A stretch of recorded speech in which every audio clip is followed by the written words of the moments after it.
So hi, good evening everybody, and thanks so much for being patient outside the room. So now you are guys inside the room, and we hope we'll have an engaging discussion this evening.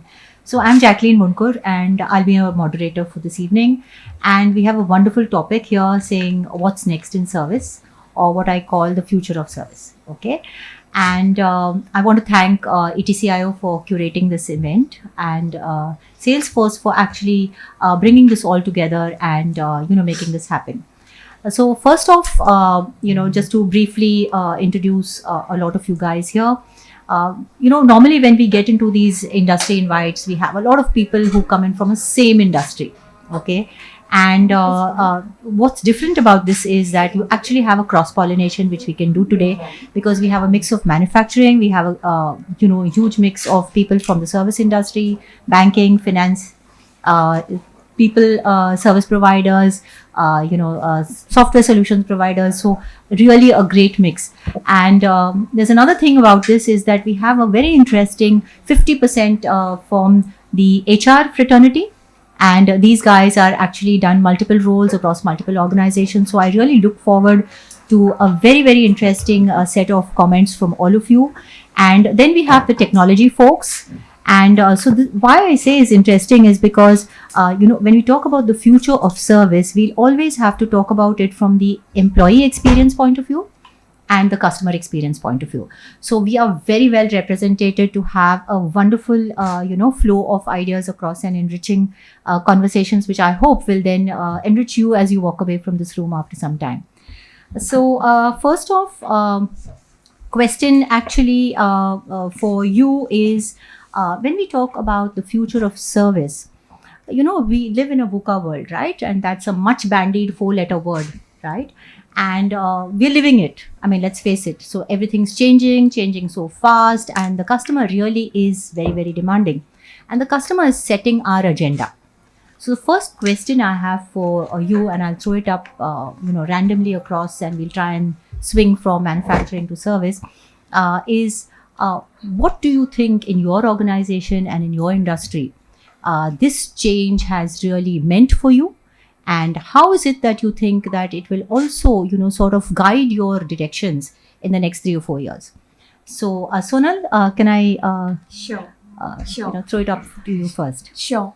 So I think that's a really apt question, and probably the way I've seen that coming to life in LNT, in LNT Technology Services, is that we pretty much somewhere have gone ahead and embraced the fact that we have to change with the times. And recently, what we've done is we've relooked at our entire culture, which pretty much means the vision, mission, and values of the organization. And the way we did it was quite unique. So usually when you look at culture, it's an inside out perspective where you're pretty much looking at what the employees are all about and what are the values that they want to embrace. This time around, we also did an outside in perspective where we went and spoke to our customers. And these were our top customers. And we asked them, how do they perceive our culture? And what is an ideal culture that they would want to really see in the organization? And when we really started writing a culture manifesto, uh, the customer was pretty much at the cynosure of that. And one of the interesting things that we did, and that was a deliberate thing that we did, is that we started bringing it to life by embedding it in the various stages of the employee life cycle. So customer centricity now becomes a core competency for us and one of the values that we truly embrace. And that's not just internally, but how it's pretty much a consolidation of what you may call as the internal values and the brand value, the culmination into one. Yes. So I think that's something that we've done, and honestly we do see the results seeding out now. It's very interesting that you're using a kind of concept of outside in, which we always use in customer experience. True. And for you to then as an organization look at it also for the employees, it's actually manifesting the interesting thing that ultimately when you're talking about a customer and you're talking about an employee, you're talking about people. True. So tell me, did you use technology to help you out in sort of executing this strategy? Yes, Or we you did. did. Okay. And I think one of the things that we really did was that there are certain platforms that we have. So right from, even getting the input from the customers and then analyzing that information, we did use a platform which was more of an AI based platform. And since we are a technology company, I think that comes easier for us. And not only that, one of the things that we also did, and which was an aftermath of this exercise, is that even in terms of the organization structure, we pretty much do have now these roles carved out, which are called as ADMs, which Okay. are account delivery manager roles. So, which are more customer centric role for each and every customer. So, I Wonderful. think what it even did give rise to probably a more mature organization structure too. Lovely, lovely. And so now, because you use those keywords of data analytics, and I thought Dr. Biswajit would be right. Of course, we'll shift industries, and Dr. Biswajit comes in from retail, and he's done, I think, amazing work in, especially since retail was one of the most affected, sectors thanks to the pandemic. So, would you like to sort of? Yeah. So, first of all, very good evening. So, for me, when I look at service, the first thing comes to my mind is perceptions. So, when I say perception, whatever you perceive, and if you get that value, you are happy. If you perceive and you didn't get that value, you are not happy. So, Raymond comes with that philosophy. So, it's a 95-year-old company with 3 years of baby culture. So, why I say so? We have roughly around 15 to 16 odd million consumers, and we cater to elite base, and we have a huge call center of 1%. Okay, That's the that's interesting. that itself talks about the customer centricity Raymond follows. For us, the first and foremost is time. The second is no question asked. My team, when I say my team, means whole Raymond is empowered and can take decisions. And for us, customer is the first point. You move to any part of any stores across Raymond, will have the similar kind of experience. That is what we bring as a cultural value system. But at the same time, why I said 3 years old, it only can happen when you understand consumer, when you understand consumer from completely 360-degree level. So here technology plays a major role. So the amount of transformation, the amount of digitization, the amount of digitalization that we did in Raymond is I think it's a journey, and we have started it. So that is how we have now started changing our gear or changing our engine. So this is a very interesting concept. You're talking about re-engineering the entire thought of saying let's not be reactive. Therefore, I don't need a contact center. So if I have great service, then people don't have to reach out to me. And because I am more proactively aligned, and I am more proactively aligned because now I understand my customer better, and therefore I'm able to service their needs perhaps much before even Absolutely. I would think they would need it. So this brings me to I'll get you in, Monish, because you come in from life insurance. I'm sorry, the insurance, It's life HDFC insurance. life insurance. And how does this entire technology thing then work out for you to say that you have better experience for your customers? So good evening, everyone. So life insurance has been been there. People understand insurance or don't understand insurance is like it's something wherein people know that they need to get insurance, but they really don't know what they need to get insured for. So customer service while insurance products have been sold, missold, and all, people have been buying insurance. They really don't know what they're getting into. The products which insurance companies are selling are like kind of very easy to copy. Now, products for insurance companies have become like a commodity. You say you kind of get a product out in about 2 weeks' time, another insurance company will pick it up, and a replica will be up. So at HDFC Life, what we thought was the differentiation is going to be customer service, and that's where we started as a program internally. We started a CX program looking at whole customer experience journey, right from customer onboarding. So typically insurance as a new business and a servicing post-sales kind of a process. Right from an onboarding, when a customer comes and touches us, till the time a claim or a maturity is paid out. So every aspect is being critically evaluated, uh, and what we are currently offering and how we can make it better. So the program is segmented into about 7 to 8 stripes. The first one being onboarding. What you're doing is we're trying to kind of, so we've got about 20 years of customer data. We're segmenting that entire customer data into different cohorts and trying to create a personalized service by segment. Our end game is wherein we want to get to n minus 1, n equal to 1. So a personalization at a individual level. Segment of one. So segment of 1. Yeah. So the journey just started.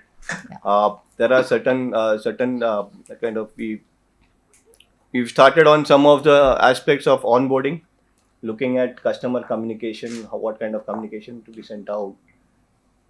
And to our advantage or disadvantage, we have data of 20 years.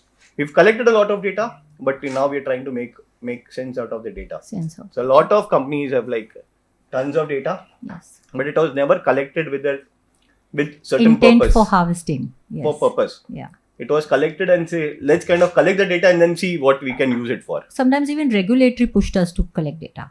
So that has worked in our favor, Yes. because then that meant that we kept the data. Yes. And we didn't kind of work towards that. We need to save cost and let's purge the data. Yes.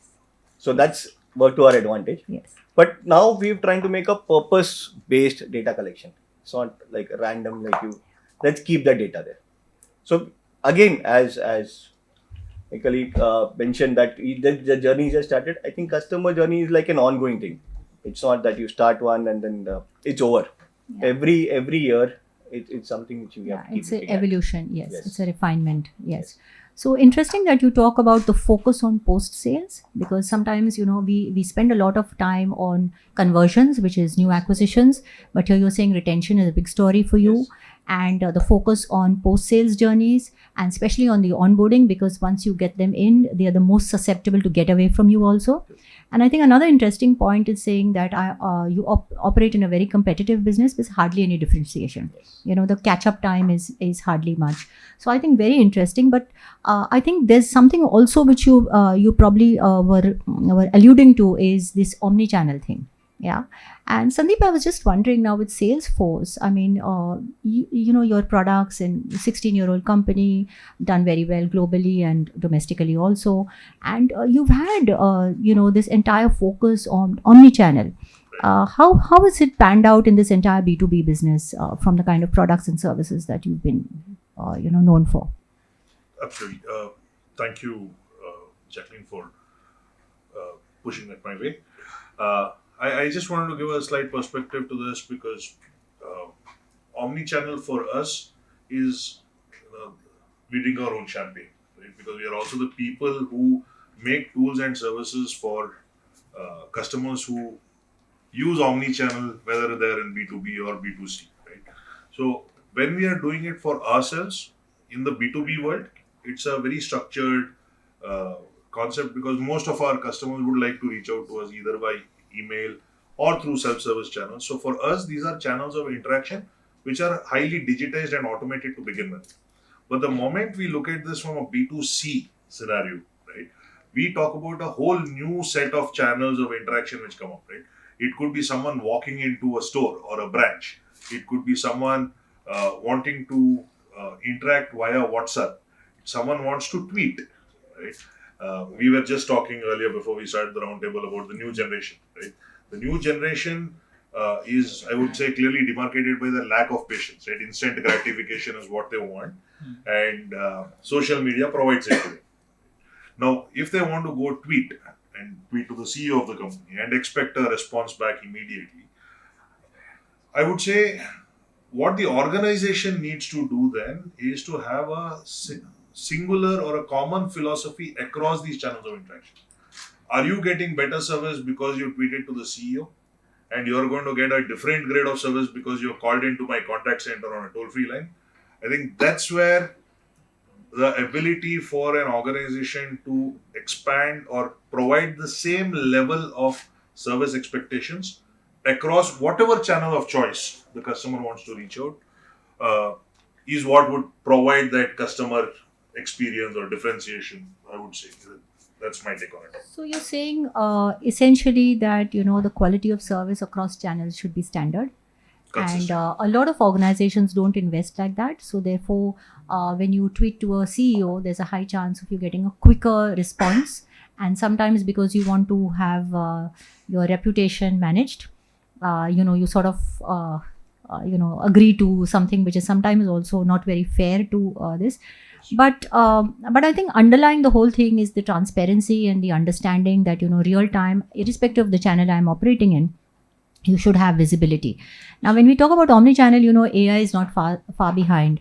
So just like metaverse seems to be the shiny object just now, 5 years ago, AI was this very shiny object which everybody wanted to talk about, and everybody wanted to showcase some use cases.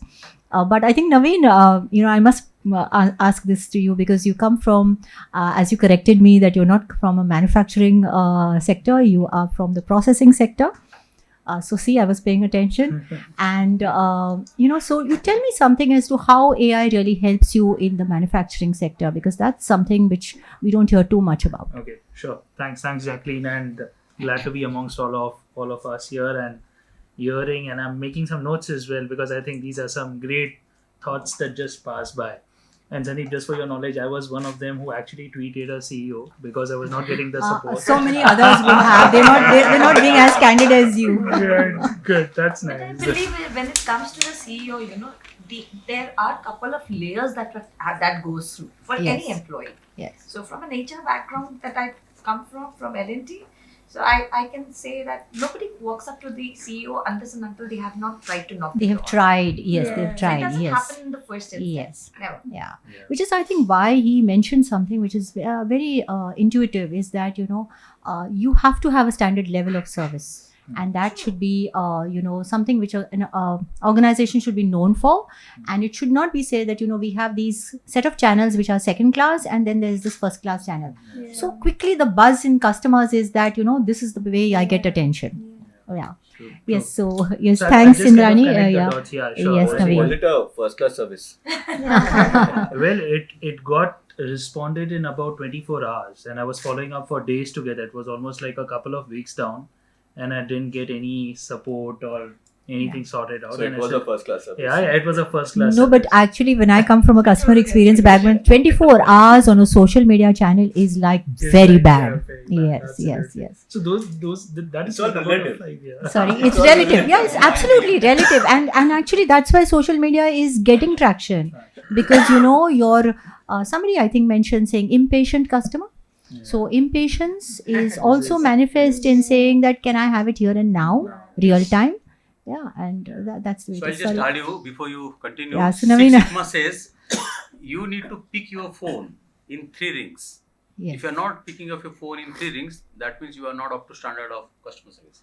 Yeah, but here I think he was Where saying what that is picked in coming, 3 yeah. rings, but I think Biswajit, he was saying that picked in 3 rings but didn't give a solution. Yeah, and therefore he had to go to. So that's also another problem. Allow Three me to- rings and a bot taking you all the way. I think it's a very interesting discussion. I will bring in a very important element. See, when we were actually evaluating India and Philippines, why doesn't the voice ITS come to India? It is correlated here, what you have been saying, is that Indians try to resolve the problem. Philippines tries to give the best of the experience. So my point is, whatever is being spoken, are we focusing on resolving the problem, or we are focusing on giving the best of the experience? Problem may take time to resolve. Difference actually we need to understand. There are two differences. So probably for me, actually, service would be giving a enhanced experience. Yeah. Now back to you. No, sorry. Now, you see, actually, so Prashant, actually, very insightful statement. And it's essentially what you're saying is that why is it that, one country probably trained by the same quality of training and standardized training, and there's another country who executes differently. It's probably our focus on KPIs. And if we don't write the correct KPIs or don't drive the correct KPIs, then we get these Yeah. So- So, So, Jacqueline, the answer is there is a cultural difference actually. okay. That is the key difference. We Yes. have the same technology. Yes. People are same, but culturally we are different. Their focus is when you speak to them, they are polite. I'm not saying Indians are not polite, but then we are in a way we try to resolve. We go beyond actually. Indians will always go beyond actually try to help you always out of the way, whether they are working. But then what experience are we giving? That is the important. That's the crux. Technology is same. Okay. And Sorry, therefore, Naveen. I think the service aspect is absolutely changing. The way I would define, customer service is digital first service. Okay, because we all are connected digitally, and we have. I'm sure that after we come out of this forum, we'll always go back to our phones and see how many WhatsApp and emails and so many other things that are ongoing. So I think while we have spoken about the experience, I think the thing that we have done is a little different because we come from a process manufacturing and from the metals and the mining. For us, our internal employees form a major part of our customer service that is there, and therefore it's very important that how we keep our internal customers happy. As a group, as an organization, we focus heavily on sustainability, and that is why I think we are the leaders in aluminium. So I'm not sure, but you would know that aluminium is the only metal that can be recycled n number of times. Okay, and that's really the power of the metal and how can you use it. And just some statistics. In 2021, we processed about 75 billion cans of aluminium.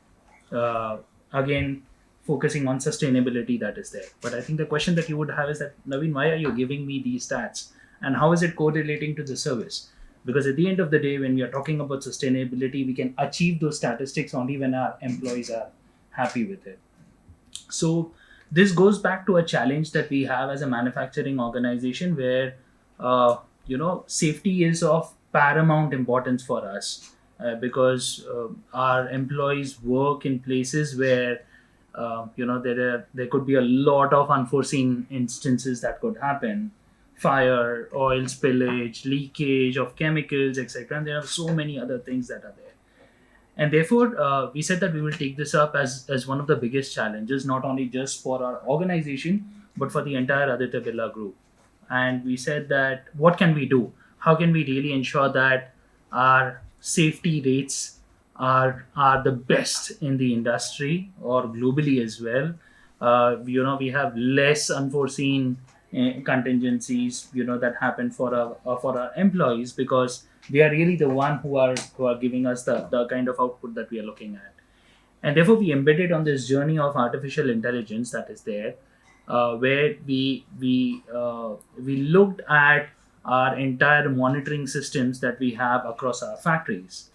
Typically you will have a lot of these CCTV cameras, that are positioned as passive devices, all right, which will only capture the data and you can reference it. So we said that how can we leverage that as a platform which are constantly monitoring our employees who are coming in, going out, checking in, checking out, moving from one location to another, moving within warehouses, picking up chemicals, and many other such scenarios that are there. And that's where we developed this internal platform called as Veda. Veda basically stands for Video Enabled Data and Analytics. What this does is, and this is a combination with some of the industry players that are there who have deep knowledge on artificial intelligence, and we developed this platform which helps us to identify a lot of predictive safety policies that could go wrong. Like, for example, especially when the COVID happened, that was one of the biggest challenges that is there, where we had to maintain social distancing.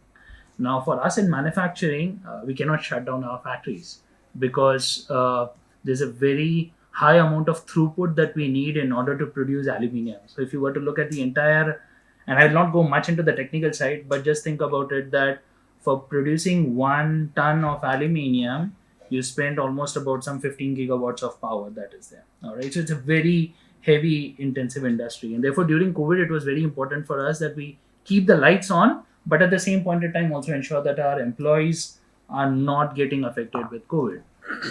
So we use this platform which uses artificial intelligence and helps to identify people based on the distance that they are. And there are some sensors that are there on those factory premises that we have, which help us to kind of gauge that.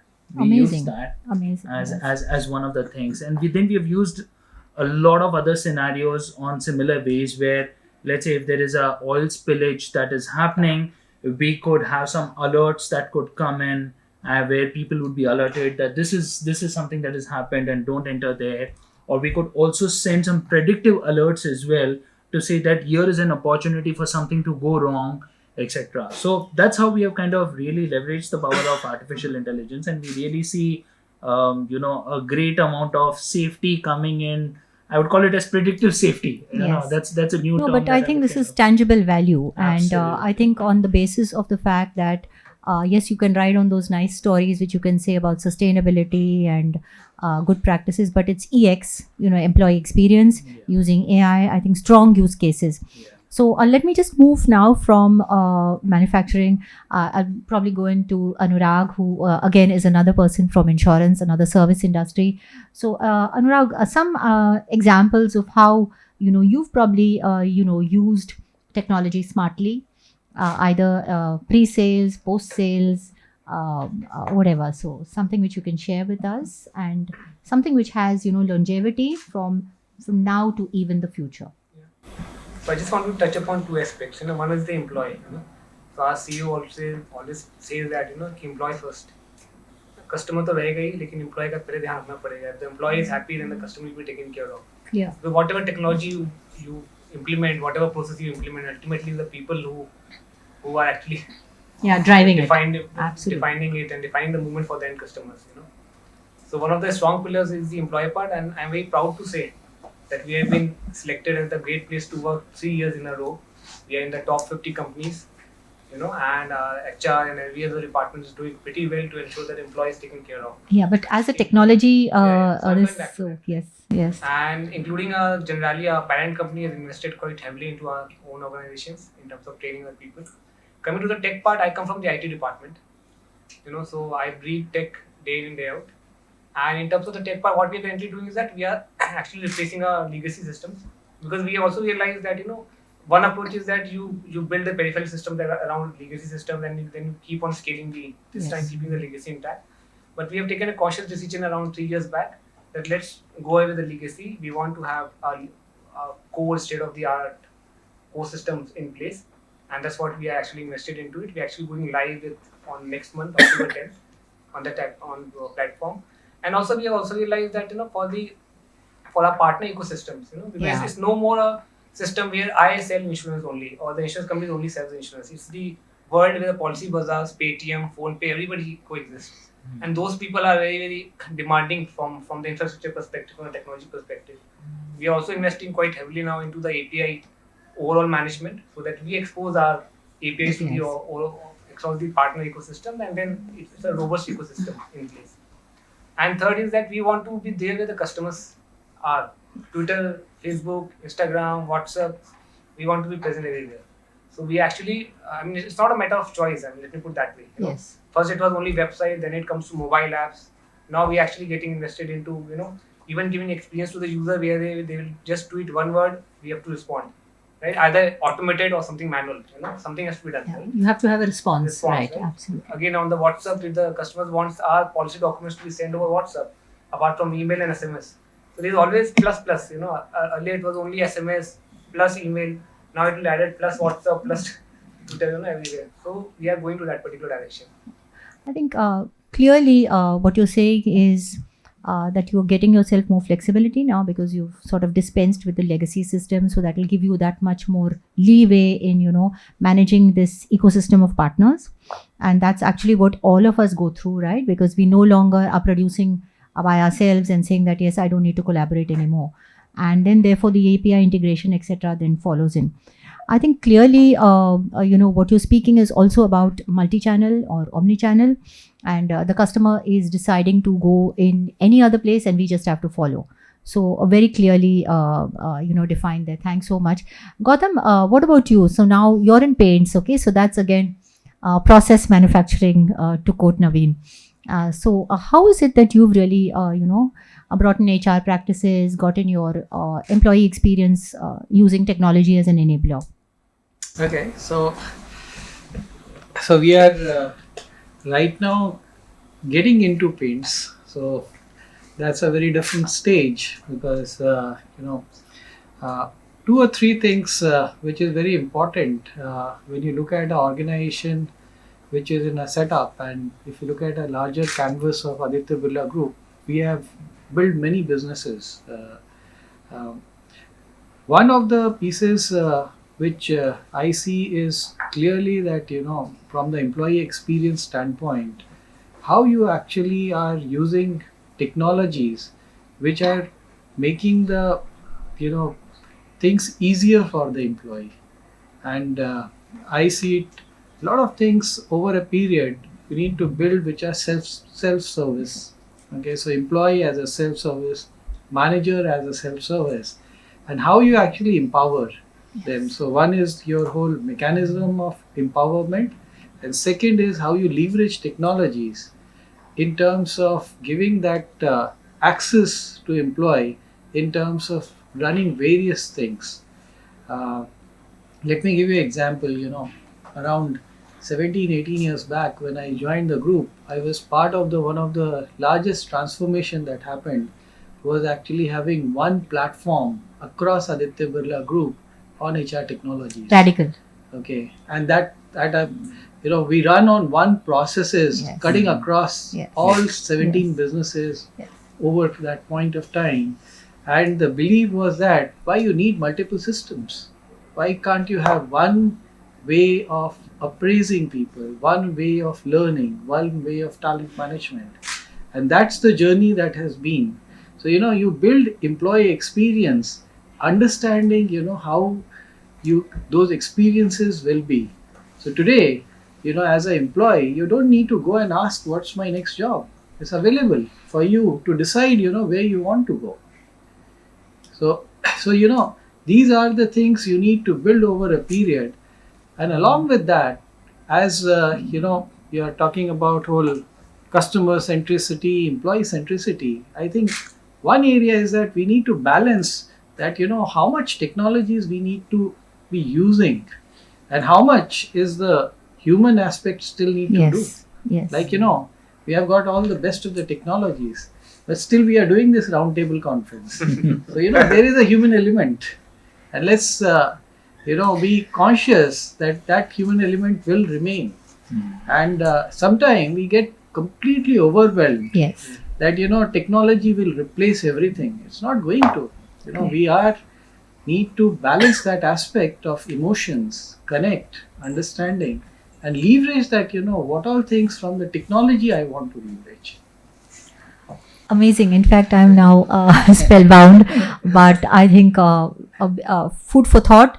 Essentially, the aspect of yes, wanting or the temptation to want to replace everything with technology has its limitations. I think a lot of people have woken up to the fact that it is human interface which really is essential, and to what extent, of course, will change from time to time and change from industry to industry. Jacqueline, But- can I add an Yes. example around Yes, this? yes, of course. This is very, very critical. You talk of any new age technology, you have a chat. Most probably they have done it with the call center.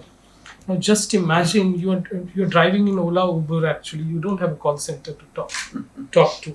I'm not talking as a passenger, but just realize the plight of the driver. There is an abusive passenger. Now the driver has to call to the call center. He cannot call. He writes. He chats. He gets auto-generated reply. We will revert to you within 48 working hours. Just imagine what is his psyche, what he will undergo if that human element goes away. So there, I am sure you talk of that balance. Yes. Balance has No, there is definitely a balance which people have realized, and especially it's good that you've said this Ola Uber example. In fact, that taught us, because of those very creepy episodes which happened, they taught us that completely digitizing something has huge pitfalls. But there's another thing which Gautam spoke about, which is the integration, right? So standardization was one big one, and the integration across platforms. So I think that is a fulcrum on which today digital works. Is like how well you're able to complement with the human resource that you have, how well you're able to sort of mix your strategy with saying that what's the next best action. So Indrani, you're from Larsen and Toubro, and you came in a little late, so I'm sorry I didn't have time to really break ice with you.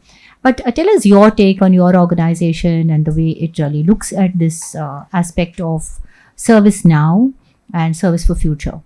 See, primarily it is a very customer centric organization. At the same point in time, if I have to talk, everybody knows about Larsen and Toubro. It stands by its name, and we're very employee focused. Now, the equation that comes out for an employee, it's all devised by customer needs. That's where you need to mint business from, right?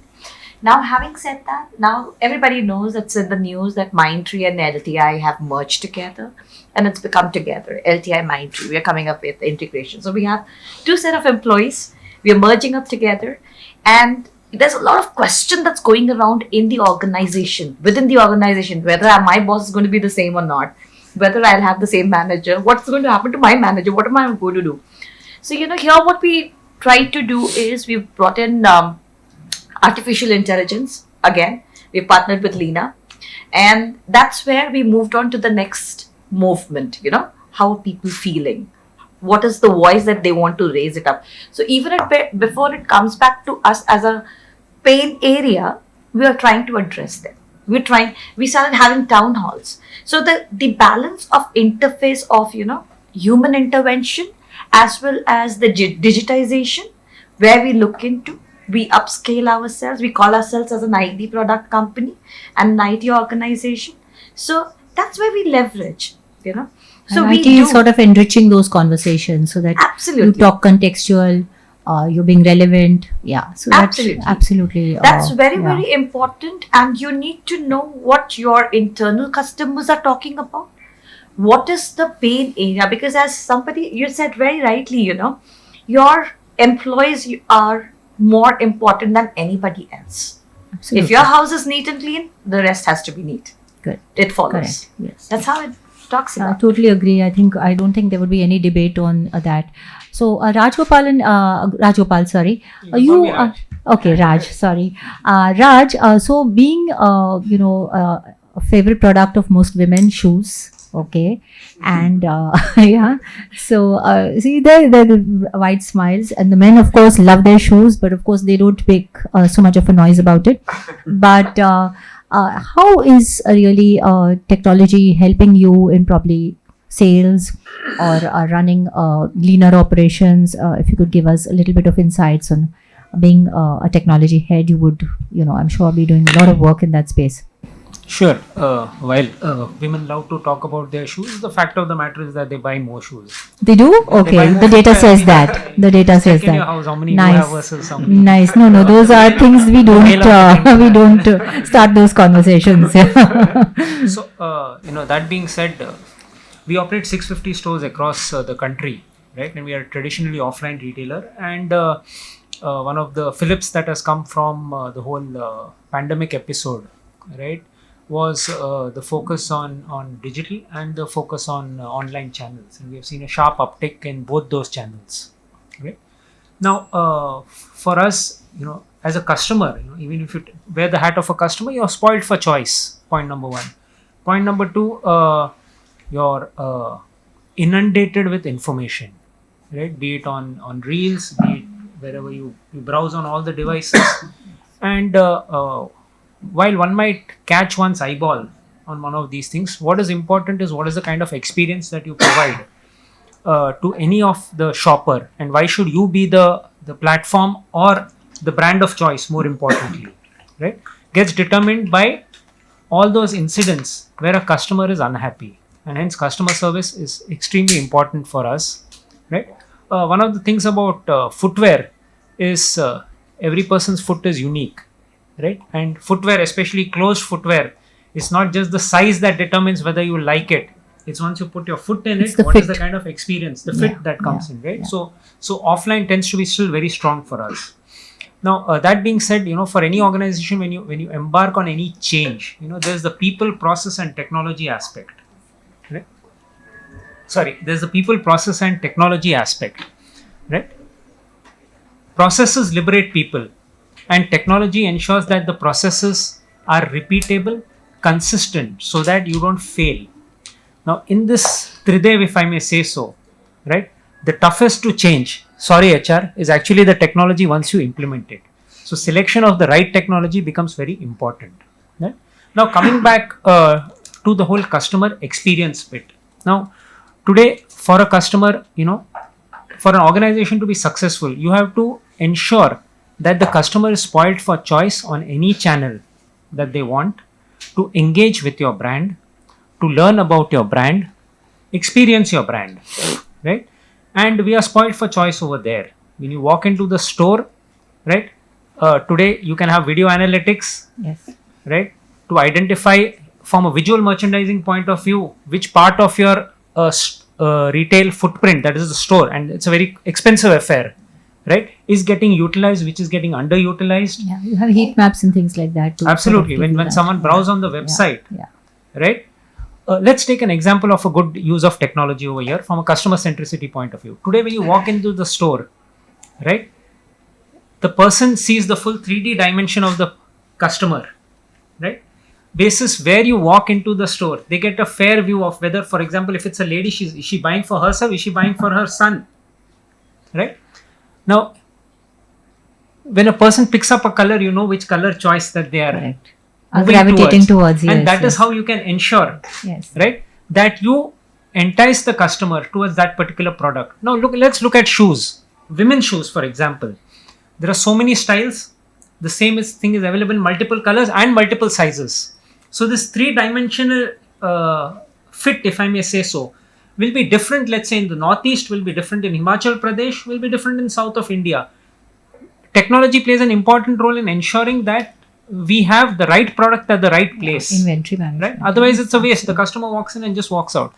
Now, let's take a step back of the same person browsing a website. Now, you really don't have a clue of the gender. You assume a gender basis the session. Second thing, there's not much available of the person to figure out. If I'm wearing a Western dress, the tendency might be towards a Western footwear. If you're wearing traditional, so you can gauge. Yes, yeah, you can and gauge. it's a much more complex problem to figure out, and that's where technology plays a very great role in ensuring the probability of success is very high. Right? That being said, in footwear and apparel, the real game changer is if you have a technology, okay, that will ensure that once the person receives it from the e-commerce channel, whether your brand site or the other, they like it and don't return it, right? Yes. All of us in retail will know Or that there is returns up and to exchanges is a 30% of big, returns big and one. exchanges, Big one. right? Yeah. But that the same percentage for someone who walks into the store is 1%. Right. In fact, technology is would be very useful to solve this returns and exchanges problem, which is a bleed on the bottom line, right? And I remember talking to Deepak on the sidelines, and he said, Jacqueline, the aspect of service is actually it has to yield ROI. It has to yield either customer loyalty. It has to yield solve a business problem, or add to business benefits. And I think that's very essential part is. Service is an investment, technology is an investment, and I think you breathed what he said. When we were chatting.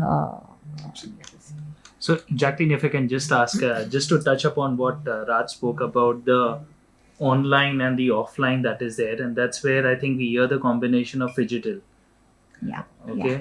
Yeah. The physical and the digital Yes. coming in together, where as a customer, if I'm stepping in to buy, I see the product, I try the product, but if I see a better deal happening, Absolutely, where you're browsing at that time. absolutely, You just switch off. and you before you leave the store, you just place the order, Yes. and that's how you kind of Yes. convert. So And I this think that's segue between channels is a big one, which technology has really enabled.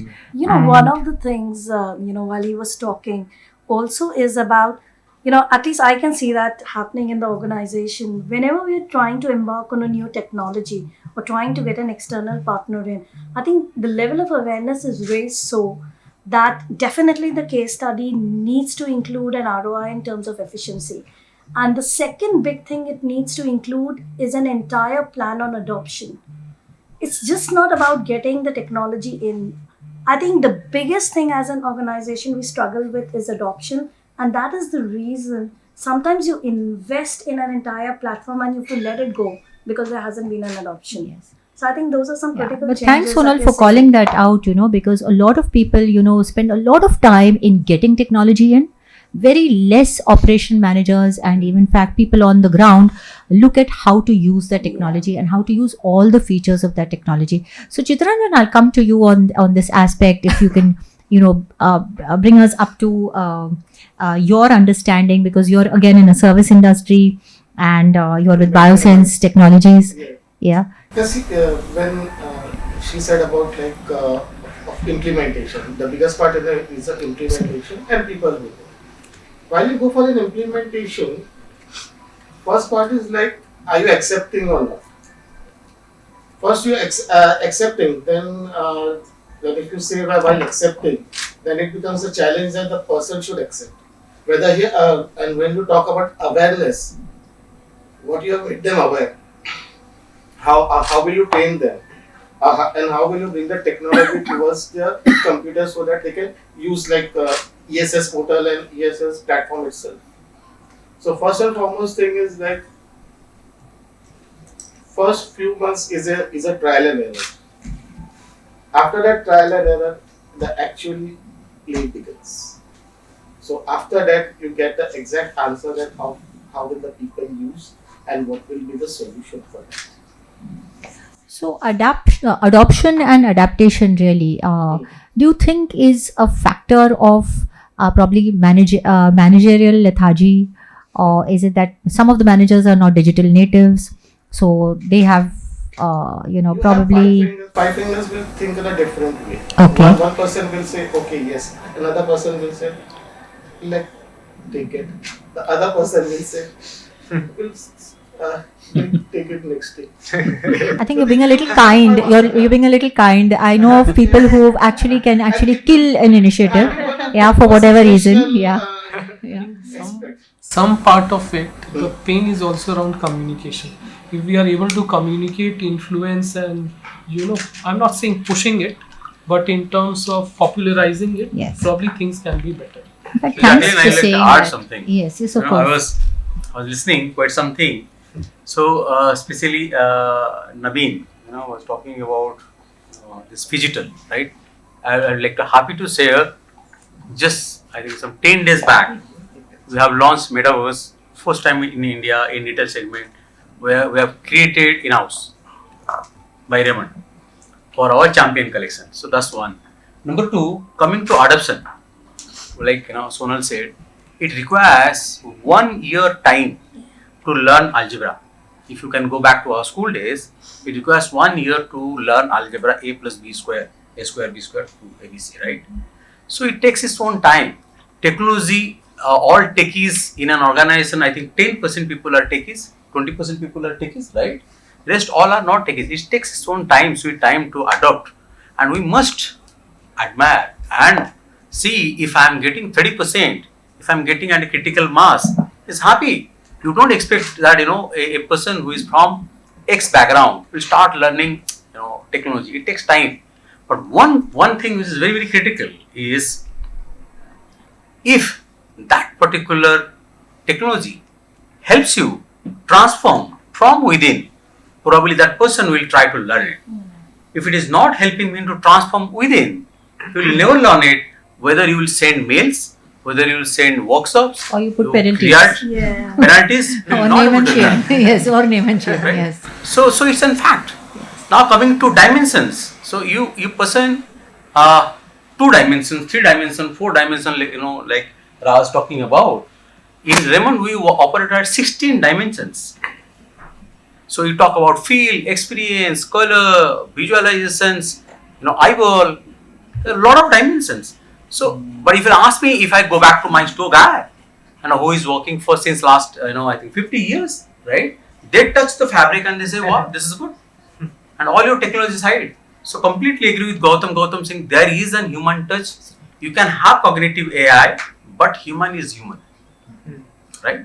So it's a mix. You have to go with the two balls. You cannot say that human is moved Either and or. technology. No, Yes. it has to go parallel. That's very true. Puneet, I mean, I'll be sorry you're late to the party, but there is a party here. Absolutely interesting, cross-pollination of ideas. So we're talking about, the future of service and how we're using it today. What are the use cases that you would have to share for your industry? If you could just add a little bit. Thanks. Good evening, everybody. Sorry for coming in. No problem. I think the potholes, play their own part. So, I'm just listening to everybody. So, I think for technology is anything not related to domain specific now.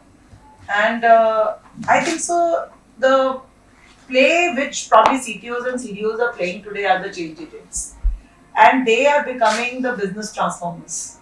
And I believe that since I have led for almost now more than a decade digital transformations, 10 plus years in different BFSI industries, talk about life insurance, wealth management, lending, or probably the general insurance space, even prior to that in telecom space as well. So the major factor what I have been seeing is that it has to be driven from top.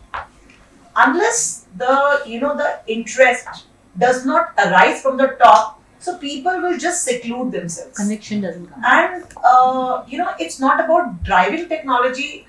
My industry, in fact, my organization is towards the reverse. Because since the CEO is so passionate himself, he says that we want to be just not the general insurance company, we want to be the latest and the largest data insurance company.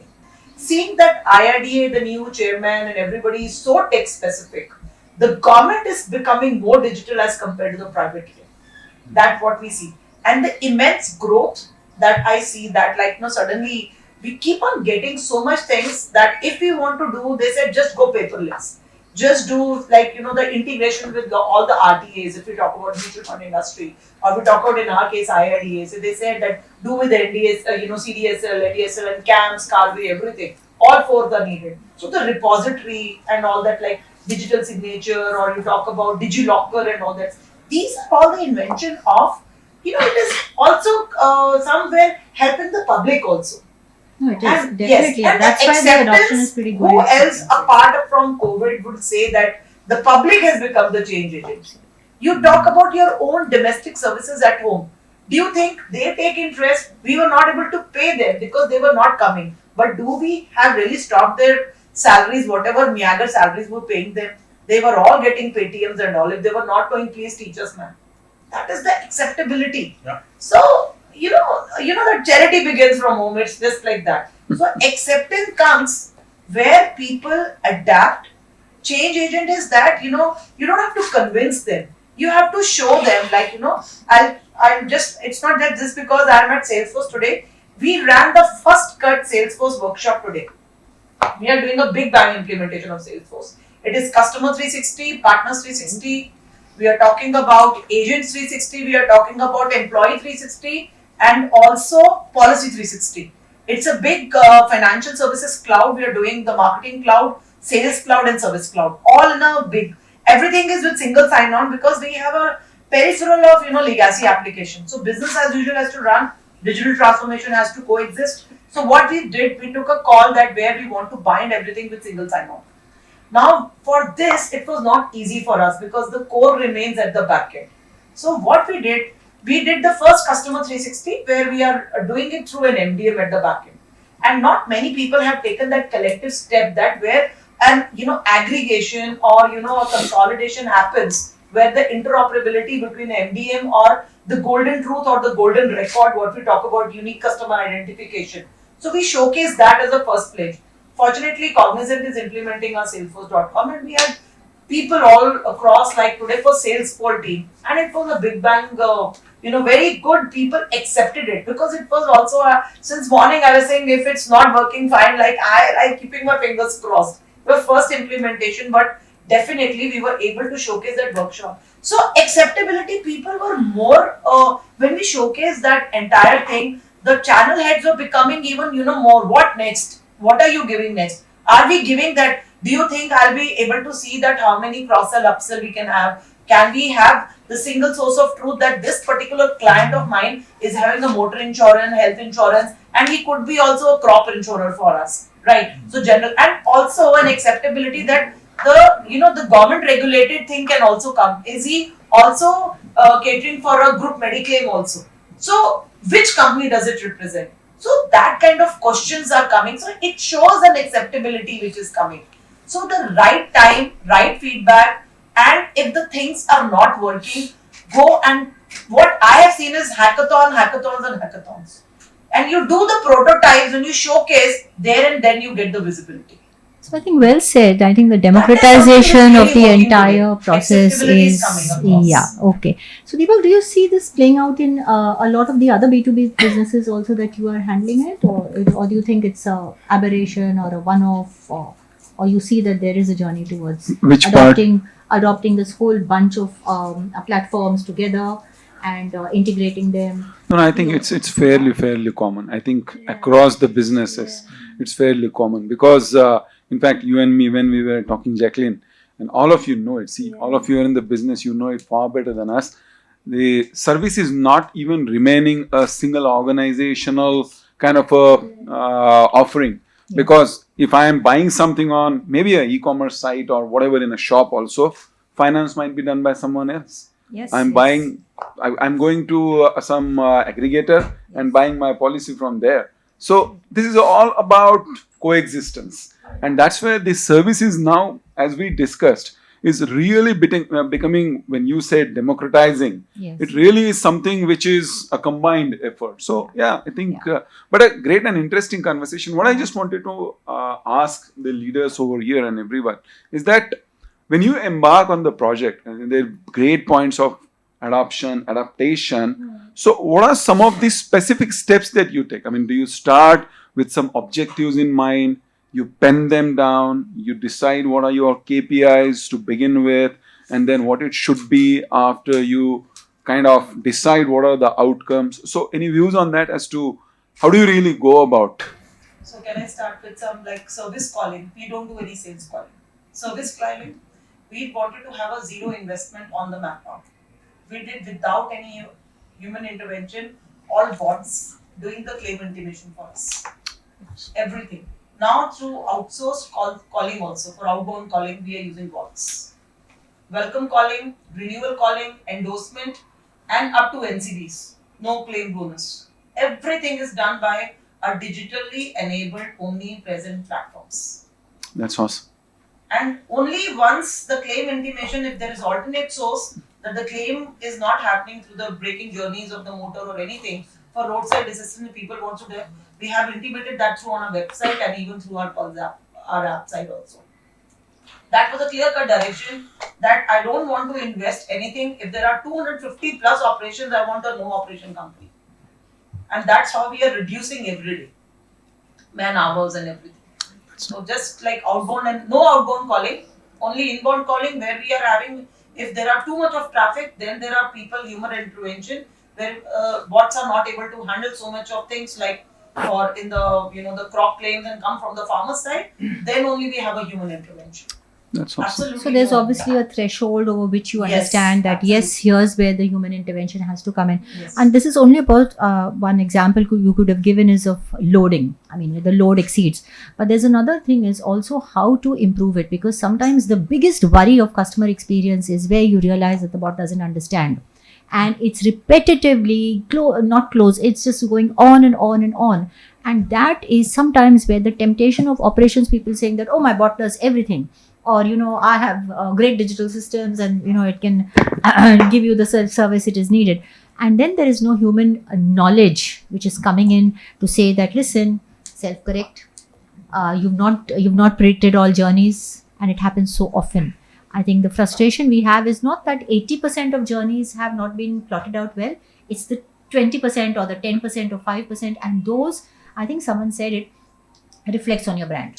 So I'll tell you something. I think that frustration, and people forget about the 95% which you do. That 5% really. I'll tell you, Jacqueline, this is a very interesting conversation.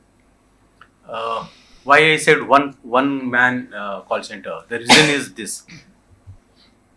when we plan and create that customer journey, Yes. right?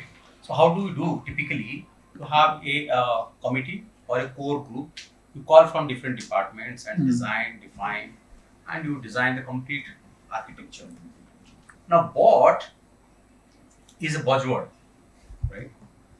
Now you train the bot. Bot keep on learning based on predictive modeling. So there are, I'm not getting into technology right now. So there are a lot of NLP technology which is being implemented. Now, what is critical? What we are all are now seeing is predominant bot which is trained from the data which is imbibed and generated or defined by all of us. Now, suddenly a outlier came from farmer, like you said, farmer, one place in Bihar, right? He doesn't understand the customer processes. He has a different process altogether. Yeah. Now, how do you adopt that? For that, the core answer is you need to create a knowledge base. What is knowledge base? Knowledge base is basically a representation of your human brain into a frame of AI. Yes. That is called knowledge base. So once you create that knowledge base, can I answer now? Answer is no. The knowledge base will keep on putting 1 line, 2 line, 3 line, 4 line. It can be 2 words. It can be 5 words. It can be a syntax. It can be a sentence. The knowledge, the more and more the knowledge base get trained, the bot will keep on hooking to the knowledge base and take out relevant answers to give it to you. So hence, it is not about just creating bot. If there are a lot of companies now there who is preparing bots. If you will keep on getting bots, you will be only getting bots. But if you creating a knowledge base inside your organization, probably because you are not masters, right? There are tech companies who are preparing bots. Allow that bot to work upon your knowledge base and create meaningful insights. Yeah. Then only it can. Only I think very well said, and I think it resonates with all of us. Yeah. So, I just wanted to add one yes, point here. sure. Deepak, how do we determine, what factors we take in terms of taking forward? So one of the factors we keep in mind currently is to have, giving more powers in the hands of the customers. Because as a customer, if I'm using WhatsApp or if I'm using Facebook, I don't call the contact center. I don't call I don't chat email. Only I remember it, calling Ola over email because of some refund issue. They didn't give me refund. Then I tweeted somebody. I also tweeted them. They You also did that. to it. Okay. I said, okay, fine, this channel works, right? So how do we empower more and more things on the end customers? So it helps me to drive efficiency. It helps me to reduce my workload on the operation side. It helps me to make my contact center light, easy, And coming to the bot, what Puneet ma'am said and Vishwaji said, we also looking at having the bots, along with the knowledge base for our own internal teams. For example, my application support team, they're actually running a people of 10 people there, and now somebody says in joking, my friend used to say, Sanjay Pradhan, back in 2000, he said his manager called him up saying, भैया ये computer आ गए हैं, कल से 4 बजे जाएंगे घर. वो 4 कभी नहीं बजे.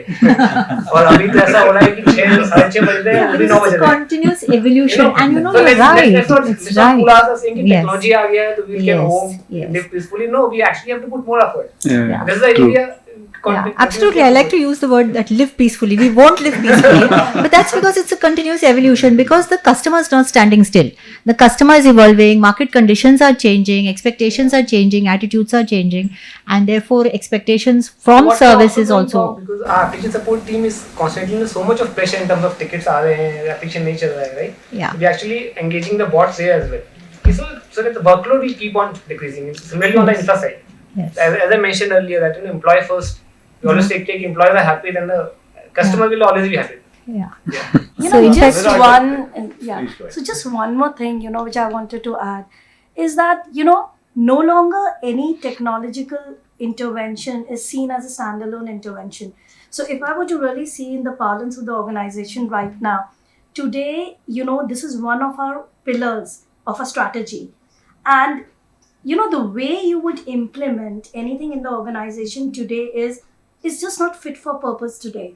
We have a 5-year strategy plan, and even when we make a roadmap, it will have version 1, version 2, and version 3. And that is going to be in alignment with a 5-year strategy plan, because we know that's going to bring about a lot of changes, which we've already carved out. So I think just getting a seat on the table as far as the strategic intent is concerned, I think that's one of the transformations that we've really seen, coming through. Yeah, Manish, sorry. So Anurag, what you've done is you've moved the operations from the real operation user to IT. The business operations now, with the bot, introduction of a bot, what you've done is you moved the actual operation work to IT. So now you managing that operation for it. That's where IT is kind of, it's no more kind of. That's a transformation of the Yes, function that's a itself. transformation of the Function yeah. itself. Like Yeah. brand ambassador for customers The is now end the user, technology department. the end Yes. user or the operation guy is living peacefully, that the bot is running and you're keeping that bot alive. No, and that's where the reverse pressure has to come from technology into the ops folks. Because if you're nearer the customer, then that knowledge should come and seep in, and then obviously you'll fine tune it and make So it. what we see is like we used to have tech debt, so it's a process debt. Tech guys don't understand process. They don't understand. Really, they have to be embedded So into business. provocative statements at 8:30 in the night, huh?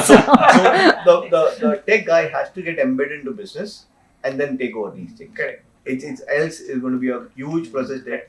After running maybe like having 300 bots, we see that. Yeah. Because there is no one, there is attrition. People have never seen those processes run, and when a bot stops, they don't know what to do. But That's where the Manish, knowledge base actually, comes in you're place. right, because and actually that's coming into the realization is coming in, and therefore this whole idea of collaboration and synergy is really it has been born out of the fact that necessity. Yeah. And Sandeep, coming back, because we talked a lot of bots. Sorry, you had a No, point. please. No, please go ahead. Okay. No, I just had one point and possibly a question for all the leaders over here following through on Monish's statement, right? So we spoke about technology debt eventually transforming into process debt, right? Now, if you look at the converse of that statement, what we're basically saying is, and again in the context of service, right? Who is now responsible for your service? You have now, there used to be a person. Insourced it. No, it could be a person. Technology. It could be a person who was responsible for your service, right? Now you have outsourced that to technology, Yeah. right? Now there are also other people. Now, if you look at this concept of servitization, right? You are basically talking about freelancers coming and doing your service for you, right? And it's across industries. It's not just the appliances industries, right? So when we are talking about you outsourcing your customer experience, technically a large part of your customer experience to people, how do you manage quality control, right? How would you ensure that that experience remains where it is? So I just wanted to And it's there put up the something. interesting Yeah, balance between business, because business needs, which can sometimes pull the agenda of making everything automated and digitized, vis-a-vis the fact that how do you bring the humanness in the service and retain that, Absolutely. the empathy which you cannot clone, with this the understanding, the sensitivity that perhaps you can never Yeah, very interesting question. I think it's really Sandeep. One thing I'll like to answer this in a reverse speed. All data that we are generating now is huge, right, among us. So that is how my friends they are not keeping the data on prem. So they are taking it to cloud, right? And cloud guys are also smart. They are saying no, why cloud? So why VM? Let's have serverless cloud, right? But unless otherwise, a gentleman sitting in his laptop, open, create a VM, spin a new VM, and load it, then you are not in cloud. The objective of putting this across to you, you can have multiple different technology. You can move your services to technology, but ultimately the switch is with you. If you are not switching on that machine is not going to do anything. Correct. So now, to answer that, techies are good process guys. Why I say techies are good process guys? Techies doesn't understand English. What they understand is processes. How do they differentiate?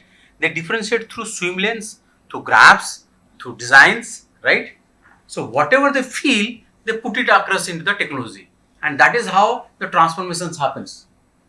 Now, whether it is man driven or technology driven, the one answer, it is man driven through technology.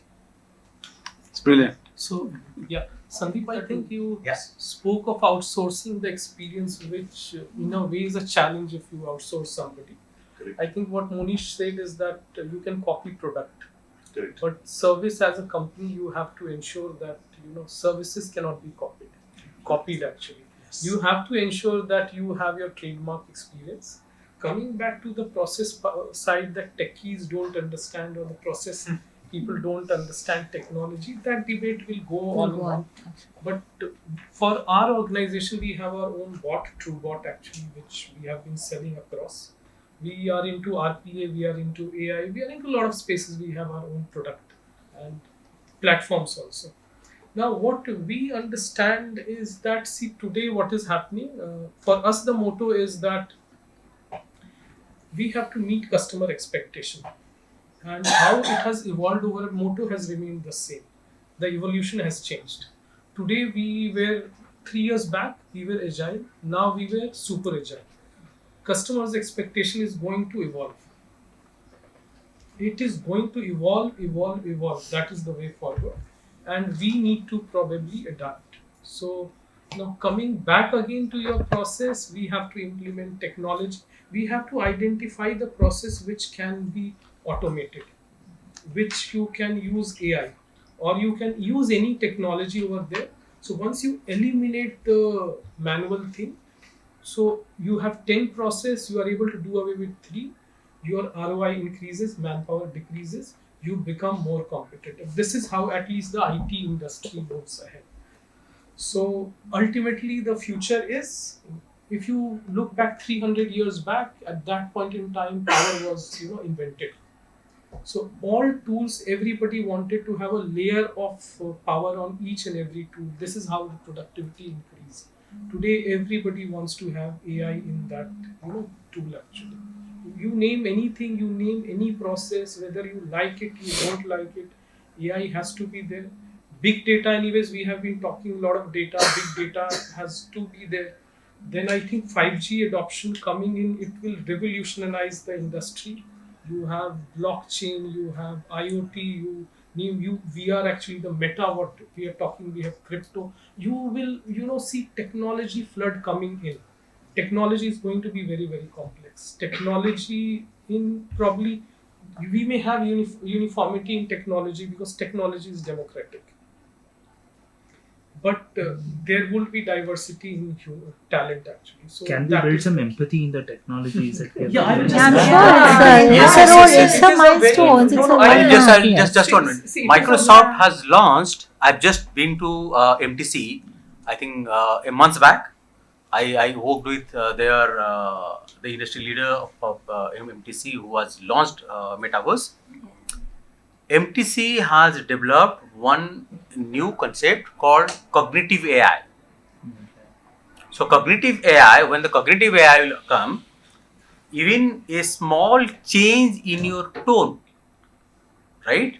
A small change in your tone, they'll identify whether it is Naveen or whether it is Anurag.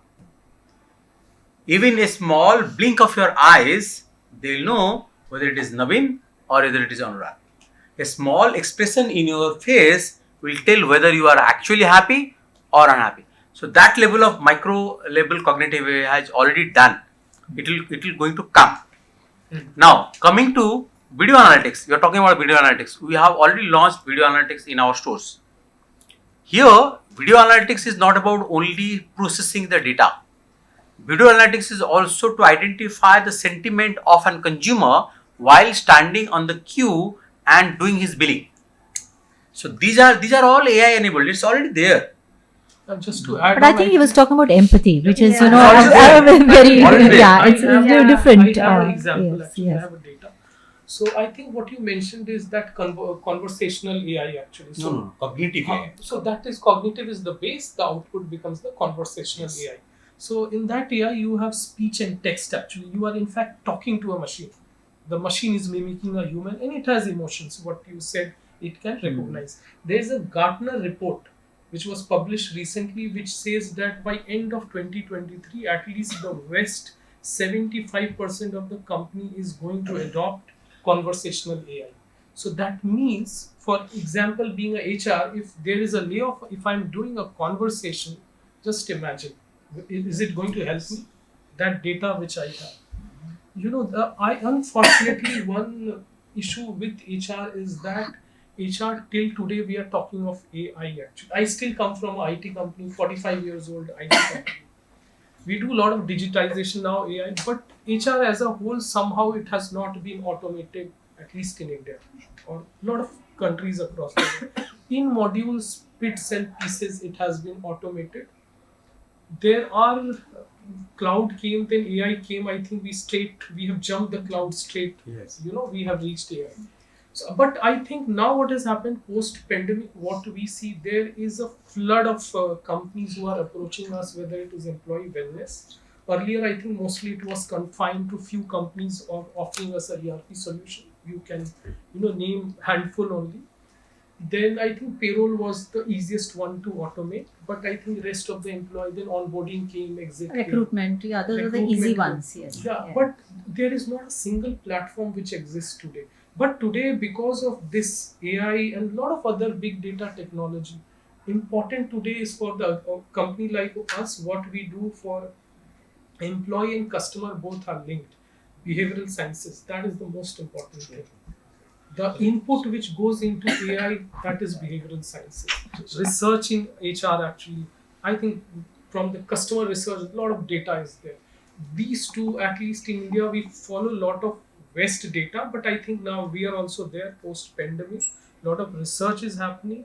What we feed in AI, at least in terms of emotion, I think, the way things are moving actually, we may not reach at that stage, but what we train, what bias we put over there, it is for humans, it is for the HR to ensure we have the right resource, ethical resource doing the ethical job. Yes. Nicely put. My son Nicely is put. specializing in that only. Yeah, I'll just He's leave. doing human sciences from Boardroom. Yeah.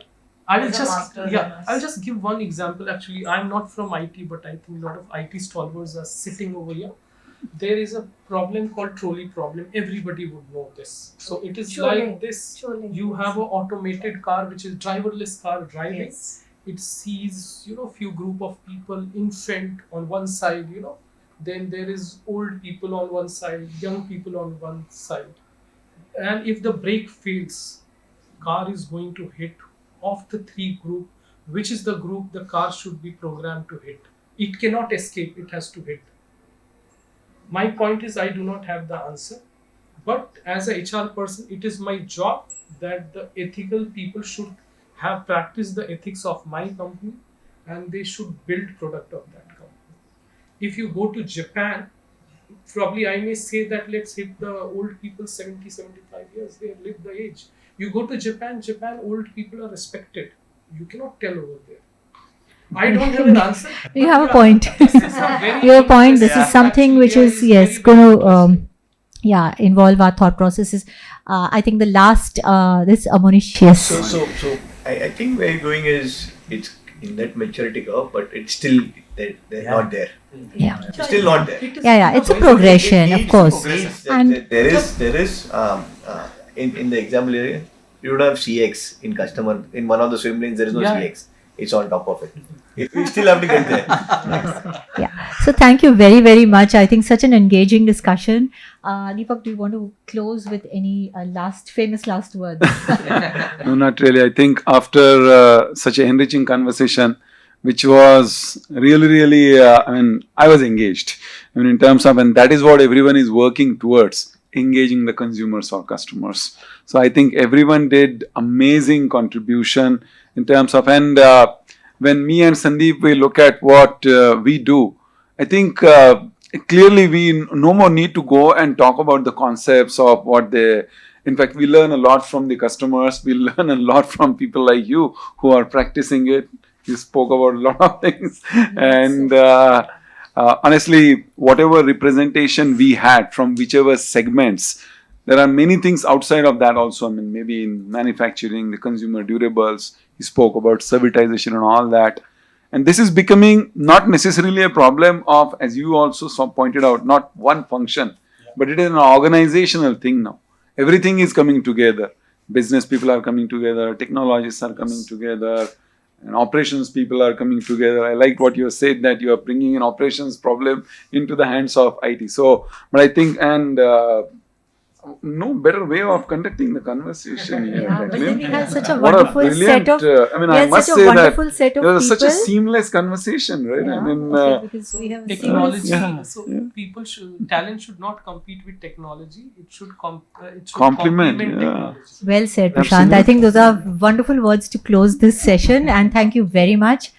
We had an awesome time today, and I think what I promised before is that we had this cross-functional expertise. We can take back a couple of things, definitely much more than a couple of things, which would enrich us personally and career-wise too. So thanks very much. Good night. Thank you so much.